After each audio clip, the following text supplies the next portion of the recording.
அந்தந்த குடிகளை அந்தந்த கலாச்சாரத்தின் அடிப்படையில் நீங்கள் அடையாளம் காண்பீர்கள். இவ்வளவுதான். இதில் சீமான் அந்த கலாச்சாரங்களுக்கு முக்கியத்துவம் கொடுப்பது என்பது ஒரு அரசியல் தலைவர் அடிப்படையாக செய்ய வேண்டிய ஒன்று.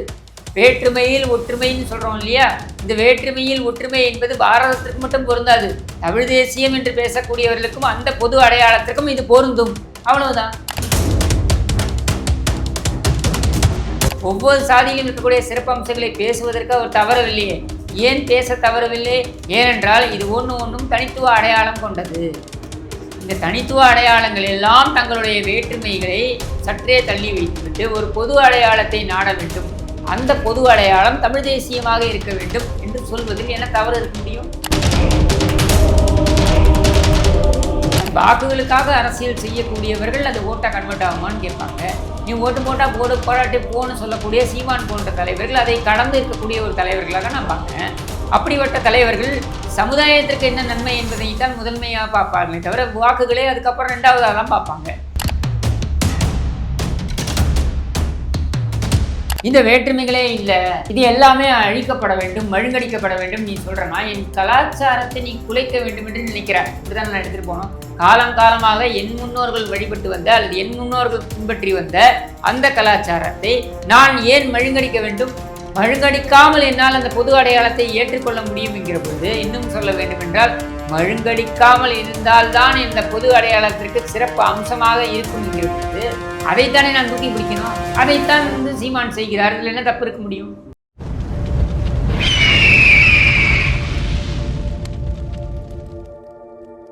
அரசியல் கருத்து நேயர்களுக்கு வணக்கம். இன்று நம்மோது இணையம் சிறப்பு விருந்தினர் அரசியல் விமர்சகர் திரு கிஷோர் கே சுவாமி அவர்கள். வணக்கம்.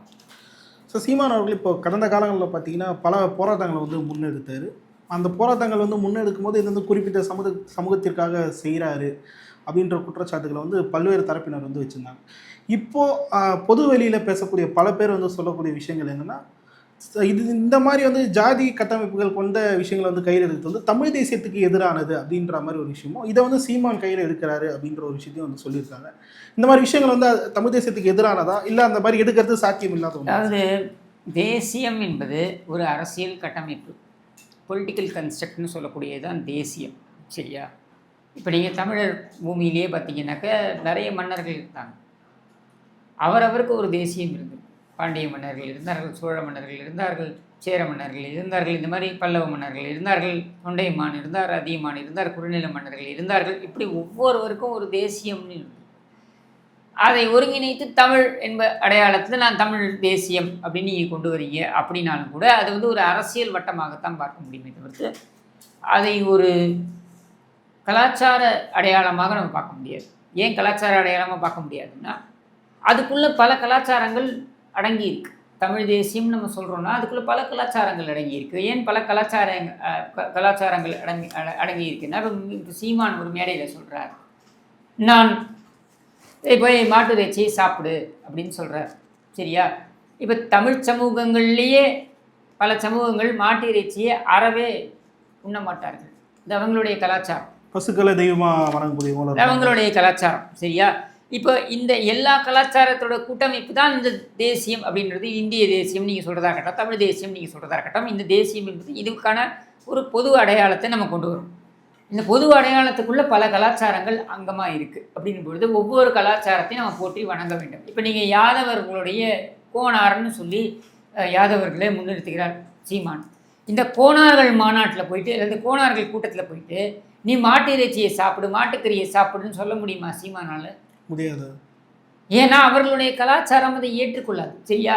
இப்போ சரி தவறு என்ற வாதத்துக்குள்ளே நம்ம போக வேண்டாம். அவரவருடைய உணவு அவரவருடைய உரிமை. சரியா? அதுக்குள்ளே நான் போக விரும்பலை.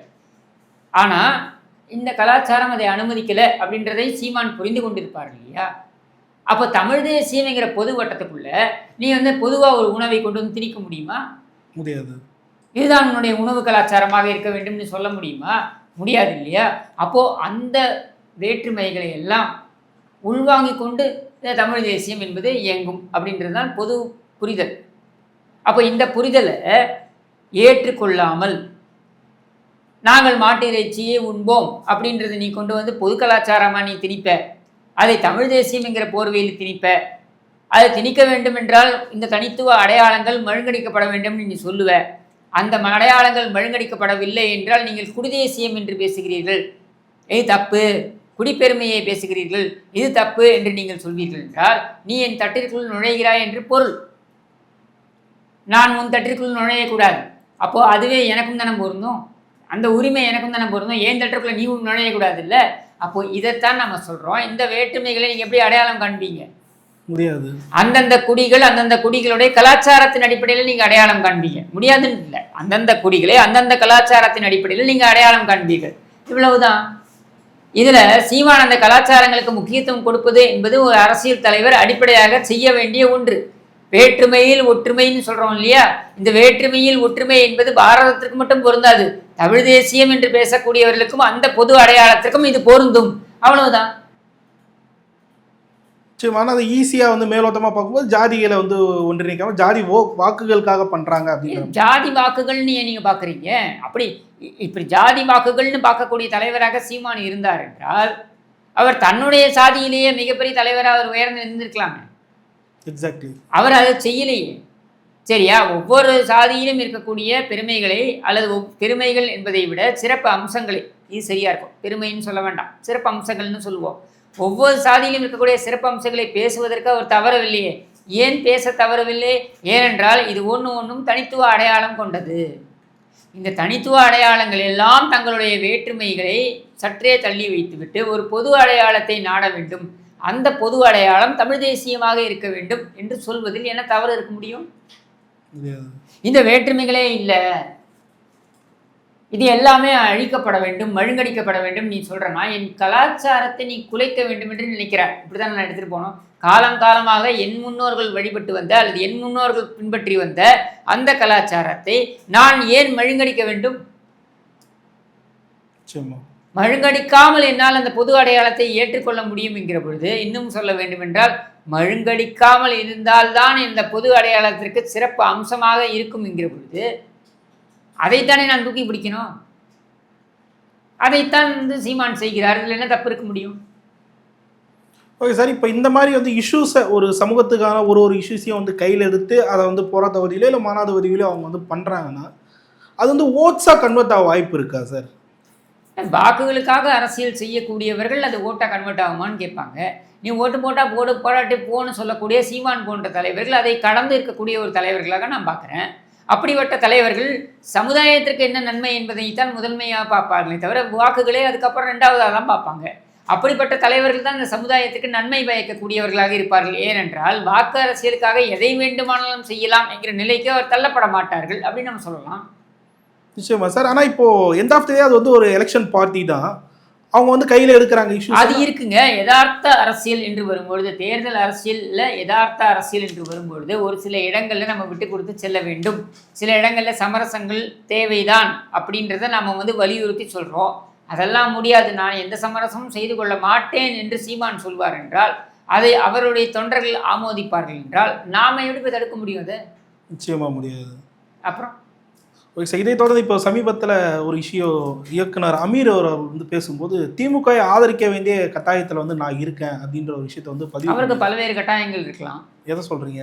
அவருக்கு பல கட்டாயங்கள், பல்வேறு கட்டாயங்கள் இருக்கலாம். ஜாஃபர் சாதிக்லேருந்து ஆரம்பித்து பல்வேறு கட்டாயங்கள் இருக்கலாம். இல்லை, அவர் சமூக வாயிலாக கூட பேசியிருக்கலாம் சார். சிறுபான்மையின் பாதுகாவலராக திமுக இருக்காங்கன்ற அந்த மாதிரி கூட பேசிக்கலாம். எந்த சிறுபான்மை சிறுபான்மை இனத்தை பாதுகாத்திருக்கிறது திமுக? அதை சொல்லுங்கள். இந்த 4 ஆண்டுகளில் அதிகப்படியாக என்ஐஏல கைது செய்யப்பட்டவர்கள் யார்? இஸ்லாமியர்கள். ஏன் கைது செய்யப்பட்டார்கள்? பல ஆண்டுகளாக இஸ்லாமிய கைதிகள் சிறைப்பட்டிருக்கிறார்களே, அவர்களை வந்து விடுவியுங்கள் அப்படின்னு அதிமுக உட்பட எல்லா கட்சிகளும் சொன்ன பொழுது ஏன் அதை விடுவிக்க தயங்கியது மத்திய அரசாங்கம்? 21 தேர்தல் அவர்கள் மத்திய அரசாங்கம் தயங்கியது என்கிற பொழுது அதுக்கு துணை நின்றது மாநில அரசாங்கம். ஏன் நின்றார்கள்? மற்ற சமூக வாக்குகள் வந்து அப்போ நீங்க சிறுபான்மையினருக்கு காவலர் என்றால் எந்த வகையில் காவலர்? பாஜகவுக்கு எதிராக ஒரே ஆள் நாங்க தான் இருக்கோம் அப்படின்ற ஒரு விஷயத்தை சொல்றாங்க. பாஜகவுக்கு எதிராக என்ன செஞ்சிருக்கீங்க? பலூன் விட்டதை விட்டுருங்க, மற்றபடி என்ன செஞ்சிருக்கீங்க? ஆக்கப்பூர்வமாக என்ன செய்திருக்கிறீர்கள்? அல்லது இதனால் சிறுபான்மையினருக்கு என்ன பெனிஃபிட் வந்திருக்கு இந்த கடந்த 4 ஆண்டுகள்? அது சொல்லுங்க. எதுவும் இல்லையே. அமீர் சொல்லுங்க. சனாதனத்தை எதிர்ப்பதற்காகன்ற உனக்கும் சனாதனத்துக்கு என்ன சம்பந்தம்? நீ அந்த மதமே கிடையாது, அது எங்கள் மதம் சார்ந்தது. நீ யார் அதை பற்றி பேசுவதற்கு? உனக்கு அந்த அருகதை கிடையாது, உனக்கு அந்த தகுதி கிடையாது, நீ அந்த மதமே கிடையாது, நீ யார் அதை பேசுறதுக்கு? சனாதனத்தை எதிர்ப்பதற்கு நீ எதிர்க்கிறதுக்கே உனக்கு தகுதி கிடையாது. இதில் நீ வந்து திமுகவை கொண்டு வர, திமுக எப்படி சனாதனத்தை எதிர்த்தது, இது வரைக்கும் எப்படி எதிர்த்திருக்கிறது, அதை சொல்லுங்க பார்க்கலாம். இது குறித்து நான் பேச மாட்டேன்னு போய் ஜாமீன் வாங்கியிருக்காருங்க உதவாநிதி. 1 லட்ச ரூபா இது கட்டி, டெபாசிட் கட்டி, கட்டு தொகை கட்டி 1 லட்ச ரூபா கட்டி ஜாமீன் வாங்கியிருக்கிறார். அப்புறம் எப்படி நீ சனாதனத்தை எதிர்ப்ப? திமுக எப்படி எதிர்க்கும்? நீ ஏன் எதிர்க்கணும்? உனக்கும் சனாதனத்துக்கும் என்ன சம்பந்தம்? நிச்சயமா இல்லை. உன் மதத்தில் இருக்கக்கூடிய பிரச்சனைகளையும் நீ கவனி, நீ ஏன் எங்கள் மதத்துக்குள் மூக்கை நுழைக்கிறாய்? இல்லை சார், இப்போது நீங்கள் சொல்கிற மாதிரி அந்த இஸ்லாமியர்களுக்கு எதிரான இஷ்யூஸ் வந்து இப்போது தமிழகத்தில் பெருமளவு வந்து எதிரொலிச்சிட்டே இருக்குது. அதை வந்து நம்ம பக்கம் 2026 வந்து ஓட்ஸாக கன்வெர்ட் ஆகாமல் போயிட போதும் அப்படின்றதுனால தான் இந்த மாதிரி ஆட்களை வந்து இறக்குறாங்களான்ற கேள்வி. நீங்கள் இஸ்லாமிய மக்கள் தாங்க சிந்திக்கணும்.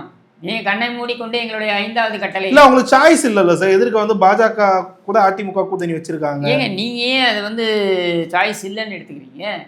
ஏன் விஜய் இருக்காரு, வின்னிங் சீட்ஸில் யார் இருப்பாங்க? அப்படி அதை நீங்கள் தானே முடிவு பண்ணணும். அது திமுக வின்னிங் கொடுத்தீங்க, என்ன நடந்தது உங்களுக்கு?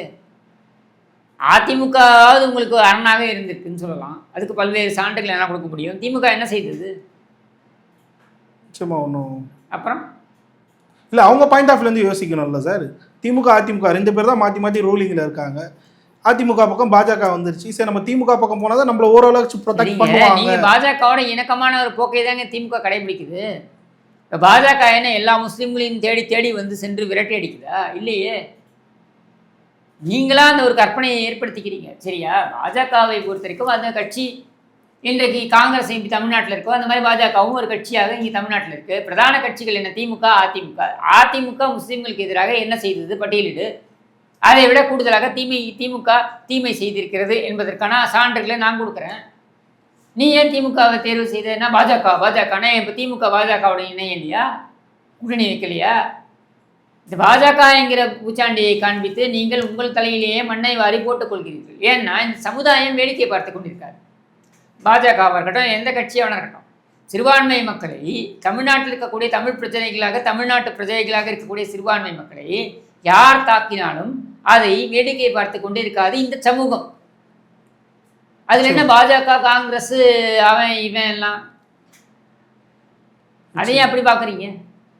இல்லை, வேற சாய்ஸ் இருக்கா கேட்கும்போது நீங்கள் வந்து டிவிக்கே சொன்னீங்க, விஜய் இருக்காரு அப்படின்ற ஒரு விஷயத்த வந்து சொன்னீங்க. விஜய் நான் தமிழர் கட்சி இருக்கு. இல்லை, விஜய் நீங்கள் சொன்னதெல்லாம் விஜய் எப்படி ஒரு சாய்ஸாக எடுப்பாங்கன்னு நினைக்கிறீங்க? அவதான் பாசிசம் புத்தன் பேசுறாரு. அதே தானே சார் திமுகவும் பேசுறாங்க. அதே தான் நாம் தமிழர் கட்சியும் பேசுது. அப்போ 3த்துல எதை எடுப்பீங்க? திமுகவுக்கு வாய்ப்பை கொடுத்து பார்த்தீங்க, திமுக உங்களுக்கு ஆதரவு தெரிவிக்கல, நீங்கள் பாஜக பக்கம் வரமாட்டேன்றீங்க. சரி, வராதிங்க. அடுத்தது எங்கே போகலாம்? நாம் தமிழர் கட்சி பக்கம் போங்க, தாவேக பக்கம் போங்க, அவ்வளோதானே. சரி, அவங்க 2 சாய்ஸ் இருக்காங்கன்றீங்க. எப்படி பிரிப்பீங்க? சீவானுக்கு போடப்பட்டிருக்கின்ற வாக்குகள் என்பதை எப்படி பிரிப்பீங்க? அது அந்த சின்னத்தையே மாற்றினாலும் 2 வாரத்தில் ஒரு சின்னத்தை கொண்டு போய் மக்கள் முன்னாடி சேர்த்து அதற்காக வந்த வாக்குகள் வெளியில் வந்து அவன் வாக்கு போடுறான் அப்படின்னும் பொழுது அது சீமானுக்காக உறுதியாக வந்த வாக்குகள் நான் நம்புகிறேன். நாம் தமிழர் கட்சி சித்தாந்தத்திற்கு உறுதியான வந்த வாக்குகள் நான் நம்புகிறேன். அது எப்படி மாறும்? மாறாது. அது கருணாநிதி ஜெயலலிதாவுக்கே மாறாத பொழுது அது எப்படி விஜய்க்கு மாறும்? வாய்ப்பு இல்லை. அப்புறம் நீங்கள் செய்த தவறு என்னை பொறுத்த வரைக்கும் விஜய் வருவதற்கு முன்னாலேயே விஜய் வரப்போகிறார் என்பதற்கு விஜயை விட கூடுதலாக, விஜயுடைய ஆதரவாளர்களை விட கூடுதலாக பில்டப்பை நீங்கள் கொடுத்தீர்கள். அது தேவையில்லாதது. சரியா? அதை சரி செய்வதற்கு நீங்கள் இப்பொழுது செய்கிறீர்களா எனக்கு தெரியாது. ஆனால் உட்கார்ந்து விஜய்னு உருட்டி கொண்டிருக்கிறீர்கள். தேவையில்லாதது. எலெக்ஷனில் அவரால் எந்த இம்பாக்டும் நாம் தமிழருக்கு ஏற்படாது. எந்த இம்பாக்ட் வேணால் கொடுத்துட்டு போட்டோமேங்க. அது இம்பாக்ட் வரும்போது பார்த்துக்கலாம். நீங்கள் இப்போவே கதறீங்க. இல்லை சார், இந்த மாதிரி இப்போது சோஷியல் மீடியாலையும் சரி, இல்லை பொதுத்தளங்களில் இந்த மாதிரி நாம் தமிழர் வந்து ஒரு அலிகேஷன் வந்து டிவிக்கே பக்கம் திருப்பியிருக்காங்கன்னு வைங்களேன். அவங்களை வாக்களித்து அந்த வாக்காளர் மத்தியில் இது எதுவும் மாற்றத்தை ஏற்படுத்த ஏன் இவங்க தேவையில்லாமல் டிவிக்கே அட்டாக் பண்ணுறாங்க? வாக்காளர் மத்தியில் மாற்றம் ஏற்படுதுன்னே வைப்போமே, அது வாக்காளர்களோட முடிவு. இல்லை, இவருக்கு அளித்த வாக்காளர்கள் மத்தியில் கேட்குறேன் சார். அதுதாங்க. அப்போ உங்களோட வாக்காளர் மேலே உங்களுக்கு நம்பிக்கை இல்லையா? இப்போ அதிமுக வாக்காளர் மேலே எனக்கு நம்பிக்கை இருக்குங்க. சரியா? திமுக வாக்காளர் மேலே திமுக காரங்க நம்பிக்கை வைக்கிறானா இல்லையா நமக்கு தெரியாது. நம்பிக்கை இல்லைன்னா விஜயோட சண்டை போட போகிறான், மல்லு கட்ட போகிறான், விஜய் மனைவியை இழுப்பான், விஜயோடைய தனிப்பட்ட வாழ்க்கையை இழுப்பான், இதெல்லாம் அவன் பேசுவான். இப்போ பிரதான எதிர்கட்சி அதுதான் பயப்படணும் உண்மையில். ஏன்னா திமுக எதிர்ப்பு வாக்குகளை பிரிக்கிறது விஜயோட வாக்குகள்னு பயப்பட வேண்டியது யாருங்க? அதிமுக. அதிமுக பயந்தாங்களா? அவங்க என்ன சொன்னாங்க? தம்பி நீ 1.5 வருட குழந்தைப்பா, எல்லாரும் அரசியலுக்கு வரலாம்ப்பா, நீயும் வரலாம், உனக்கும் ஆசை இருக்கலாம்ப்பா, அந்த ஆசைக்கு ஏற்ற உழைப்பு இருக்கான்றதை நீ பார்த்துக்க, நாங்கள் உழைச்சி வந்திருக்கோம், நாங்கள் இன்றைக்கும் உழைத்து கொண்டிருக்கிறோம். தன்னுடைய உழைப்பை நம்பணுங்க, தன்னுடைய செல்வாக்கை நம்பணுங்க, உன்னுடைய தொண்டனை நம்பணுங்க, உன்னுடைய வாக்காளர்களை நம்பணுங்க. உன்னுடைய வாக்காளர்களை நம்பு, உன்னுடைய உழைப்பை நம்பு, உன்னுடைய செல்வாக்கை நம்பு. இதையெல்லாம் நம்பி நீ தேர்தலை எதிர்கொள். அவன் 10 பேர் வரதான் செய்வான், அவன் வரக்கூடாது நீ எப்படி சொல்லுவ? நீ வரும்போது அவன் வரக்கூடாதா? ஜனநாயகத்துக்கு ஜனநாயகத்தில் எல்லாரும் வரலாம்ல, வரான், வாக்குகளை பெறானே வச்சுக்கோமே, அதுதான் சவால், அதுதாங்க சவால். நிச்சயமா விஜய் இன்னொரு தமிழ் தேசிய இயக்கமாக இன்னொரு இயக்கத்தை கொண்டு வந்து அந்த இயக்கம் உங்களோட போட்டி போடுதுனாக்கா நீங்கள் சரிசமமாக நான் அவர்களுடன் சிறந்தவர்கள்னு போட்டி போடுறதுல ஒரு நியாயம் இருக்குது. இப்போ நீங்கள் நான் விஜயோட சிறந்தவன் சொல்ல வேண்டிய அவசியம் எங்கிருந்து வருது? ஏன்னா விஜய் என்ன அதிமுக திமுகவுடைய ஒரு பிரதியாகத்தானே விஜய் இருக்காரு, புதுசாக ஏதாவது சொல்லியிருக்காரா? அப்படின்னும் பொழுது நீங்கள் எதுக்கு சண்டை போட்டுட்டு இருக்கீங்க? தேவையில்லாத ஒன்று தான் என்னுடைய கருத்து. தேவைதான்னு அவங்க நினச்சாங்கன்னா அது அவங்களுடைய விருப்பம். Okay sir. ஆனால் இப்போது இவ்வளோ நாட்களாக வந்து அதிமுகவை பெருமளவு வந்து விஜய் அவர்கள் வந்து விமர்சிக்காமே இருந்தார். எதிர்காலத்தில் வந்து கூட்டணி அமையலாம் அப்படின்ற பேச்சுக்களை வந்து நம்ம கூட முந்தைய காணொலியில் பேசியிருந்தோம். ஆனால் இந்த மாநாட்டில் திடீர்னு சொல்லிட்டு அதிமுக வந்து விமர்சிக்கிற என்ன இது எதிர்காலத்தில் அதிமுகவோட கூட்டணி வைப்போன்றதுக்கு இல்லைங்க. இங்கே புதிதாக தமிழக அரசியலில் வரக்கூடிய எல்லோருக்குமே இருக்கக்கூடிய விருப்பம் என்ன தெரியுமா? ஒன்று திமுக ஆதரவாக நீங்கள் இருக்கணும், இல்லை திமுக எதிர்ப்பு. திமுக எதிர்ப்புன்றதுனால நீங்கள் வளர முடியும், சரியா? இல்லை திமுகவோட தொங்கு சதையாக நீங்கள் இருக்கணும்.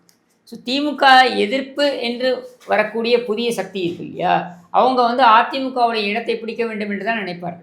அதுக்கு அதிமுக விமர்சிக்கணும்ல சார், அவங்க எதிர்த்த பிடிக்கும். அதுதான் நான் சொல்கிறேன். நீங்கள் அதிமுகவை விமர்சிச்சிங்கன்னா நீங்கள் திமுக எதிர்ப்பு வாக்குகள் அப்படின்றது உங்களுக்கு வராது அப்படின்றதை புரிந்து வைத்திருக்கிறார்கள். அதனால் அதிமுகவை விமர்சிக்காமல் அதிமுக வாக்குகளை பெற்றிட வேண்டும் நினைக்கிறாங்க. அதிமுக அளவுக்கு உழைப்பை நீங்களும் போடுங்க, அதிமுக அளவுக்கு உழைப்பை நீங்களும் போடுங்க. ஒவ்வொரு மாவட்ட செயலாளரும் உழைச்சிட்டு இருக்காங்க. இப்போ ஒரு 4 நாள் முன்னாடி கேஸ் போட்டிருக்காரு யார், இவர் பேர் என்ன, நம்ம கரூர் விஜயபாஸ்கர் வழக்கு போட்டிருக்காரு. உயர்நீதிமன்றத்தை நாடி இருக்கிறார். வாக்காளர் பட்டியலை திருத்த வேண்டும், வாக்காளர் பட்டியலில் குளறுபடிகள் இருக்குது, கிட்டத்தட்ட 23,000 சொச்சம் வாக்காளர்கள் போலி வாக்காளர்கள் சேர்க்கப்பட்டிருக்கிறார்கள் அப்படின்னு அவர் வழக்கு போட்டிருக்காரு. ஏன் போடுறாரு? செந்தில் பாலாஜி அங்கே ஒரு நாளைக்கு 2 கோடி ரூபாய் செலவு பண்ணிட்டு இருக்காரு. ஒரு நாளைக்கு கரூர் மாவட்டத்தில், சரியா? அதை எதிர்கொண்டு நாங்கள் அரசியல் பண்ணிக்கிட்டு இருக்கோம். எங்களுக்கு அந்த அரசியல் முக்கியம். அப்போ எங்களுக்கு தினம் தினம் நாங்கள் திமுகவோட சண்டை போட்டு கொண்டிருக்கிறோம். சும்மா அங்கே உட்காந்துக்கிட்டு எடப்பாடியார் உட்காந்துக்கிட்டு ஸ்டாலின் அங்கிள் அப்படின்னு பேசிட்டு போயிடுவார். அதுக்கப்புறம் ஓட்டு வந்து அப்படியே விழுந்துருமா? விழாது. ஒவ்வொரு வார்டுலேயும் ஒவ்வொரு கிராமத்துலேயும் ஒவ்வொரு கிளை கழகத்திலையும் நாங்கள் சண்டை போட்டு கொண்டிருக்கிறோம். யாருடன்? திமுகவுடன் சண்டை போட்டு கொண்டிருக்கிறோம், சரியா? இது தினம் தினம் நடக்கின்ற பிரச்சனை. அதனால் நாங்கள் வந்து அதுக்கு உரிமை கோருகிறோம். அந்த மாதிரி நீயும் வா, உரிமை கூறு. யார் வேண்டானது? நீ அதை செய்ப்பா. நீ அதை எதுவுமே உழைக்க மாட்டீங்க. ஆனால் நீங்கள் திமுகவை ஏற்று பேசிட்டா நான் வந்துடுவோன்னா திமுகவை ஏற்று எல்லாரும் தான் பேசுகிறான். திமுகவை எதிர்த்து பேசுவது மட்டும் இல்லை, திமுகவை எதிர்த்து செயல்படுவதும் முக்கியம். அதில் மிகவும் முக்கியம் என்ன தெரியுமா? நீங்கள் அப்படி ஒரு அப்பியரன்ஸை காட்டணும்னு நினச்சிங்கனாக்க ஸ்டாலின் ஐயா, ஸ்டாலின் கொய்யா இப்படிலாம் பேசிக்கிட்டு அந்த உதவாநிதியை புகழ்ந்துக்கிட்டு தம்பி உதவாநிதி தம்பின்னு போயிட்டு அவன் வீட்டில் போய் நீ உட்காந்தானா அவனுக்கு எப்படி திமுக எதிர்ப்பு ஓட்டு வரும்? வராது. அப்புறம் ஆனால் சார் இப்போது இந்த தேர்தலை உற்று நோக்கும்போது ஒரு விஷயம் வந்து சைலண்ட்டாக பில்டப் ஆகிட்டு வரதை வந்து பார்க்க முடியுது. எடப்பாடி அவர்கள் வந்து செல்கிற இடமெல்லாம் வந்து கூட்டங்கள் வந்து பெருமளவு வரதை வந்து பார்க்க முடியுது. திமுக ஒரு புறம் வந்து அதிருப்தியில் இருக்காங்க, அவங்க மேலே இருக்கக்கூடிய ஆன்டி இன்கம்பன்சி வந்து நாளுக்கு நாள் வந்து அதிகரிச்சுட்டே வருதுன்றதையும் பார்க்க முடியுது. ஆனால் ஊடகங்களில் எடப்பாடி அவர்களை வந்து ரொம்பவே, அதாவது பழைய மாதிரி காமிக்க மாட்டாங்க. இன்னமும் அதிமுக வந்து 2021 காட்ட மாட்டாங்க, எல்லாம் காட்ட மாட்டாங்க ஊடகங்கள். பட் களத்தில் வந்து அது வேற மாதிரி ரிஃப்ளெக்ட் ஆகிட்டு வருது. அதுதாங்க சாமர்த்தியம். அப்புறம் எப்படி ஆட்சி உங்களுக்கு அப்படியே அல்வா மாதிரி வந்து உட்காந்துருமா? இல்லை சார், மீடியா ஃபோக்கஸோட இது முக்கியம் இல்லை சார், அதில் போட்டு விடுறாங்க. அதுதாங்க சொல்கிறேன். நீங்கள் களத்தில் போய் வேலை செஞ்சாங்க தான் வரும். இல்லை முதலமைச்சர் பதவின்றது ஒரு சர்வசாதாரணம் நினச்சிட்டிங்களா? உழைக்கணுங்க, பல சவால்கள் வருங்க. விஜய் மாதிரி 4 பேர் வருவாங்க, ஓட்டை பிரிப்பாங்க. அதையெல்லாம் எதிர்கொண்டு சவாலில் ஜெயிச்சு வா. வந்தால் தானே நீ வந்து அப்புறம் புரட்சி தமிழ் நாங்கள் ஏன் சொல்கிறோம்? இல்லை வெறும் பட்ட பெயரா அது? அங்கே வந்து சண்டை போடு. சரி, ஜெயலலிதா என்ன அப்படி சாதாரணமாக சர்வசாதாரணமாக அப்படியே வந்துட்டாங்களா, மேந்து வந்துட்டாங்களா? ஒன்றும் கிடையாது. சண்டை போட்டாங்க, அடி வாங்கினாங்க, சண்டை போட்டாங்க, முட்டி மோதினாங்க, வந்தாங்க. அது மாதிரி எடப்பாடி பழனிசாமி முட்டி மோதி தான் வந்து அவனை, வேற வழி கிடையாது.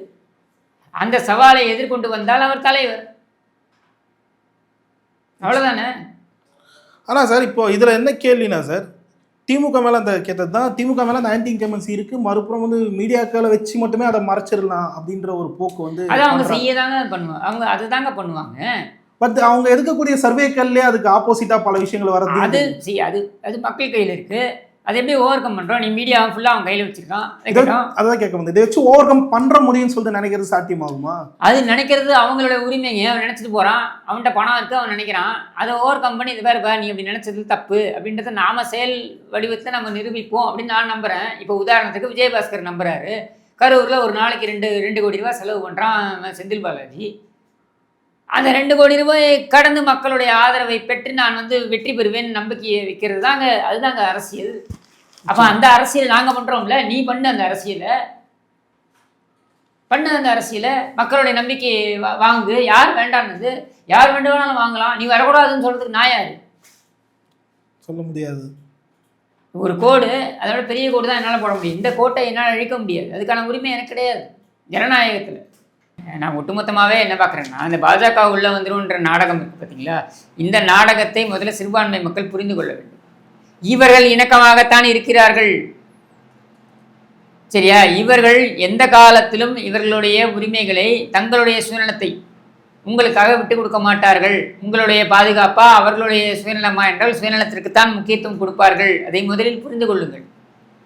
அடுத்து, நீங்கள் திமுக பின்னால் கண்ணை மூடிக்கொண்டு செல்வதனால என்ன பயன் அப்படின்றத யோசிச்சுக்கோங்க. உங்களுக்கு உண்மையிலேயே பயன் இருக்குன்னா செய்யுங்க. இந்த பாஜகன்ற பூச்சாண்டியே அதுக்கு கொண்டு வராதிங்க. உங்களுக்கு உண்மையிலேயே திமுகவை ஆதரிப்பதனால் பயன் இருக்கு என்றால் நீங்கள் அதை செய்யுங்கள். இனிகோ இருதயராஜ், அவர் திருச்சி மாவட்டத்திலேருந்து எம்எல்ஏ, அவர் சொல்கிறாரு, அவர் ஒரு பாதிரியார், அவர் சொல்கிறாரு நாங்கள்லாம் வந்து கிறிஸ்துவ இயக்கங்கள்லாம் வந்து திமுகவுக்கு ஓட்டு போட்டு ஒரு பயனும் இல்லைன்னு. அவர் இந்த கூட்டணியில் திருப்பி அவருக்கு சீட்டு கிடைக்கணும் கூட மிரட்டுறதுக்காக சொல்லியிருக்கலாம், எனக்கு தெரியாது. ஆனால் அவர் சொல்கிறது பதிவு பண்ணுறார், சரியா?